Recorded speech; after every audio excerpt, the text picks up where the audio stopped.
Today we are going to be installing 322 feet of chestnut brown vinyl, 6 foot tall, no mess, no dig. The first step is going to be getting our string line up, making sure it's nice and tight, we have a straight line.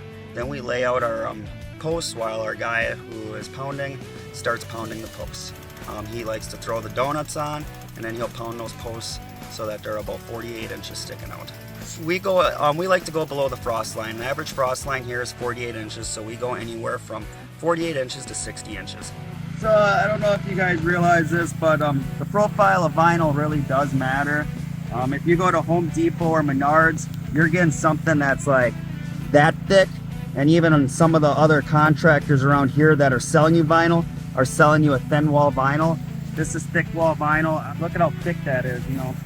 You can punch that and it's not going anywhere. We got Anthony pounding posts. If you notice, he's got his donuts on already. He's got his spacer so he knows where the sections are. Once he pounds that to height, I have a screw gun over here. There it is. He puts this top bolt on. He makes that nice and tight so that it doesn't move.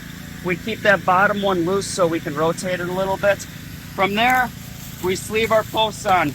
After we sleeve our posts on, you know, it's nice and tight, we bring our bottom rail.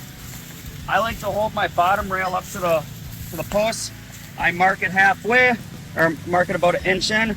I bring it back, I cut it, I pop it in. Then after that, we throw our channel in. I put a screw up on top, screw in the middle, screw on the bottom.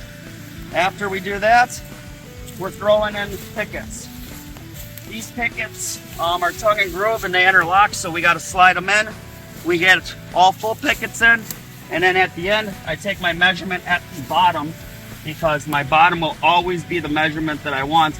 My top could be pushed in a little bit, but my bottom measurements, if I take that measurement and cut it, it'll pop that top to where it needs to be.